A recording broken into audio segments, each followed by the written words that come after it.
पुरुषोत्तम मास कथा अध्याय 8मो दिवस। मुनि मेधावी सासु वहुनी कथा। मेधावी सुत बोल्या, हे तपोधन ऋषिओ, श्री विष्णु અને શ્રી કૃષ્ણનો પૂર્વાકત સંવાદ સાંભળી મનમાં સંતોષ પામેલા નારદજીએ ફરી આવો પ્રશ્ન કર્યો। નારદે પૂછ્યું, હે પ્રભુ, રૂકમણીના પતિ શ્રી વિષ્ણુ ભગવાન વૈકુંઠમાં પધાર્યા તે પછી શું થયું હતું તે મને કહો, તેમજ ઇન્દ્રપુત્ર અર્જુન અને શ્રી કૃષ્ણનું વૃત્તાંત પણ કહો, કેમ કે આદ્ય પુરુષ નર નારાયણ સ્વરૂપ એ બંને અર્જુન તથા શ્રી કૃષ્ણનું વૃત્તાંત સર્વ લોકોને હિતકારી થશે। નારદજીના આ પ્રશ્નથી અત્યંત હર્ષ પામેલા બદ્રીપતિ શ્રી નારાયણે ફરી જગતને આનંદદાયક એ મહાન વૃત્તાંત આગળ કહેવા માંડ્યા।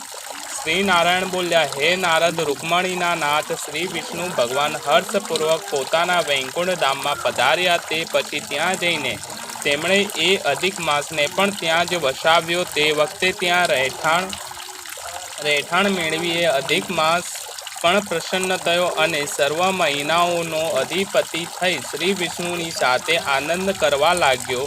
શ્રી લક્ષ્મીપતિ શ્રી વિષ્ણુ પ્રભુ પણ મણ માસને 12 મહિનાઓમાં શ્રેષ્ઠ બનાવી મનમાં સંતોષ પામ્યા। તે પછી હે નારદ મુનિ, ભક્તવત્સલ ભગવાન શ્રી કૃષ્ણ કામક્ય વનમાં અર્જુન, યુધિષ્ઠિર અને દ્રૌપદી તરફ કૃપા દૃષ્ટિ કરીને આ પ્રમાણે કહ્યું।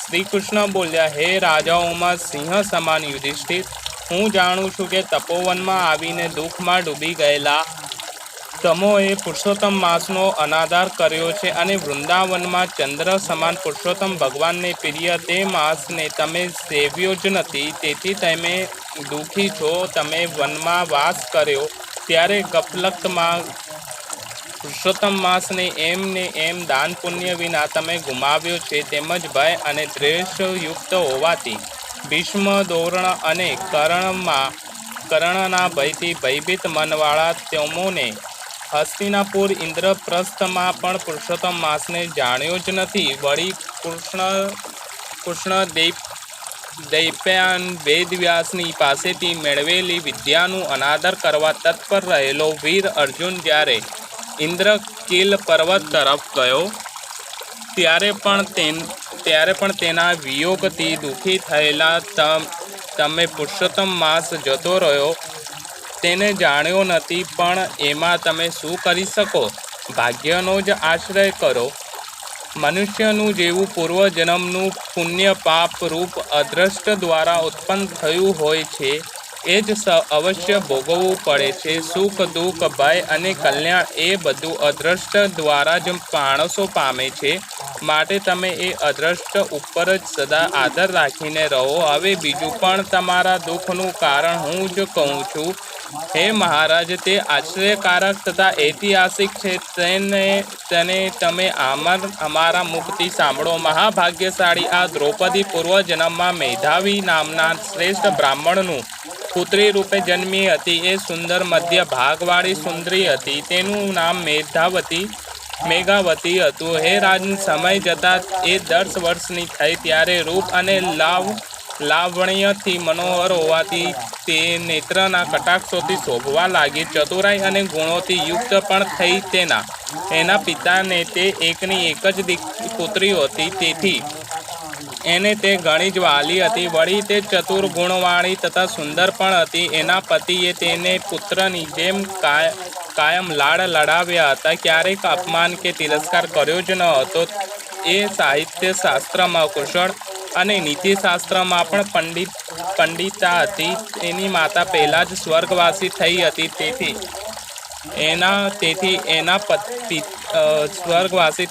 તેથી એના પિતાએ તેનું આનંદથી પાલન પોષણ કર્યું હતું। એક જ સમય પાસે રહેતી સખીઓનું સુખ જોઈ તેણે પણ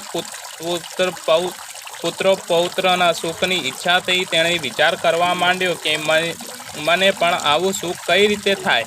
ગુણો તથા ભાગ્યોના ભંડાર, સુખદાયક પતિ તથા ઉત્તમ પુત્રો મને કઈ રીતે પ્રાપ્ત થાય? વળી તેણે આવો પણ વિચાર કર્યો કે દૈવ્ય મારું પ્રથમથી જ બગાડ્યું છે, તો શું કરીને તથા શું જાણીને હું ક્યારેક દેવ સર્વની ઉપાસના કરું?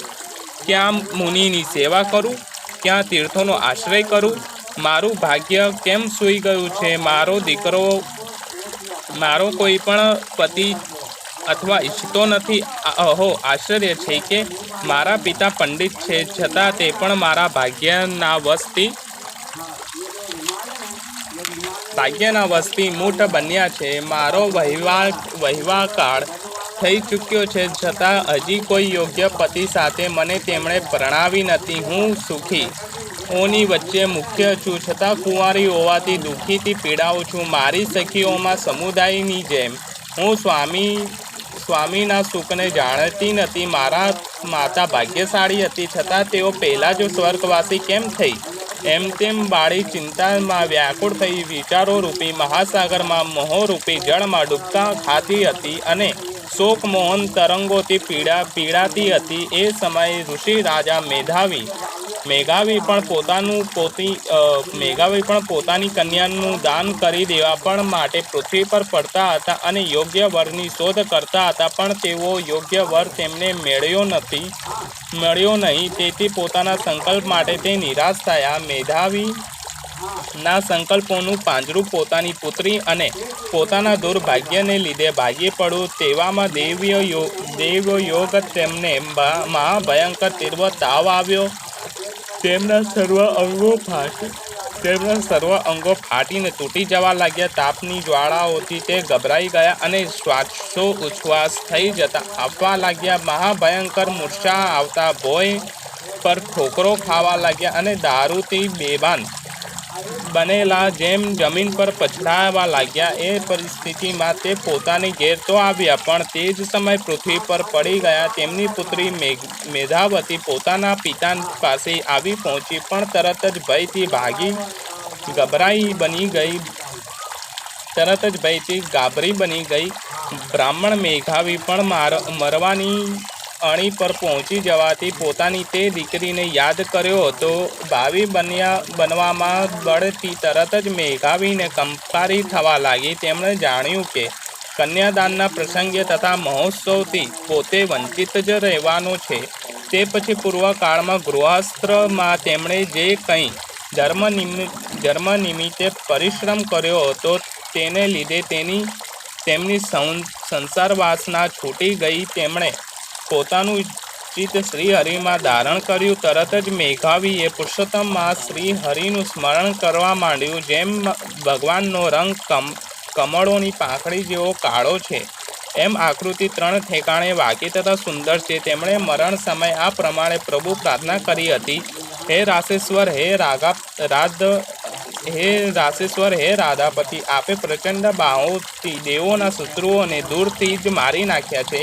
આપ અતિ ઉગ્ર દાવાનળનું પાન કરી ગોવાળો, ગોધન અને ગોપીઓનું રક્ષણ કરનારા છો. આપે સ્નાન કરતી ગોપકુમારીઓએ ઉતારી મૂકેલા વસ્ત્રોને હરણ કરી તેઓને દ્વારવર પ્રદાન કર્યો હતા. તે હે કૃષ્ણ, હે ગોવિંદ, હે શ્રી હરિ, હે મુરારી, હે રાધેશ્વર, હે દામોદર, હે દીનાનાથ, સંસાર સમુદ્રમાં ડૂબી રહેલા મારું આપ રક્ષણ કરો.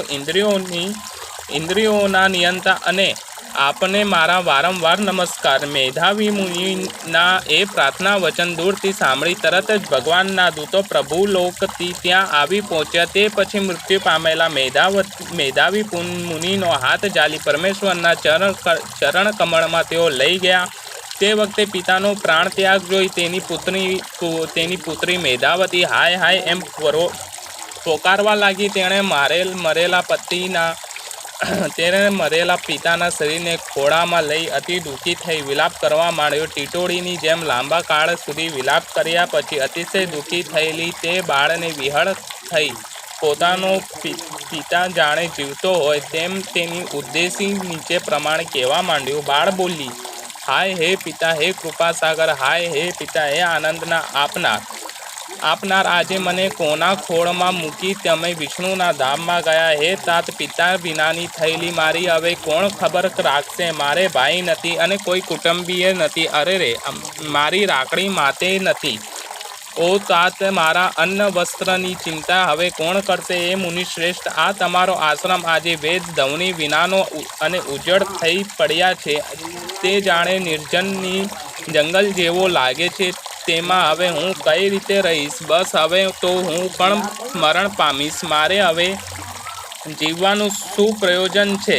ઓ પુત્રી પર પ્રેમાળ પતિ, મારો વિવાહ વિધિ કર્યા વિના જ તમે ક્યાં જતા રહ્યા? તપના ભંડાર, ઓ પિતા આવો, અમૃત જેવી વાણી બોલો. કેમ ચૂપ રહ્યા છો? ઉઠો ઓ પિતા, હવે ઉઠો. બહુ વખત થયા સૂતા છો. અમે કંઈ આંસુવાળા મુખેથી એ બાળા વારંવાર વિલાપ કરવા લાગી. ખૂબ જ દુઃખી થયેલી ટીટોળીની જેમ વ્યાકુળ થઈ પોકે પોકે રડવા લાગી. એ કન્યાનું રડવું સાંભળી ત્યાંના વનવાસી બ્રાહ્મણો વિચારમાં પડ્યા કે આ તપોવનમાં આવું રુદન કોણ કરે છે? ધીમે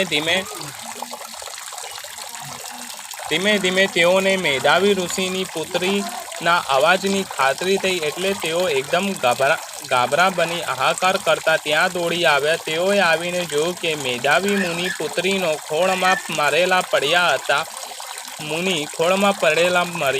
તે પછી તેઓએ બધાય વનવાસી મુનિઓ રડવા લાગ્યા. છેવટે પુત્રીના ખોળમાંથી મંડુદું ઉઠાવી લઈ શમશાનમાં જ્યાં શિવ મંદિર હતું તેની પાસે તેઓએ અત્યંતિક ક્રિયા કરી અને લાકડાની ચિતામાં સોવડાવી અગ્નિ સંસ્કાર કર્યો. પછી એ કન્યાને આશ્વાસન આપી તેઓ બધા પોતપોતાને ઘેર ગયા. કન્યાએ પણ ધીરજ ધરીને શક્તિ પ્રમાણે પિતાની ઉત્તર ક્રિયા નિમિત્તે ખર્ચ કર્યો.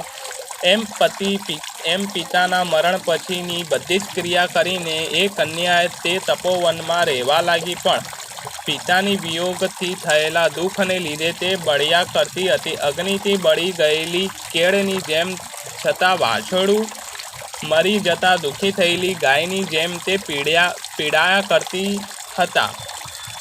શ્રી બ્રહ્મ નારદીય પુરાણનો મુનિ મેધાવી નામનો 8મો અધ્યાય સંપૂર્ણ. સાસુ વહુની કથા.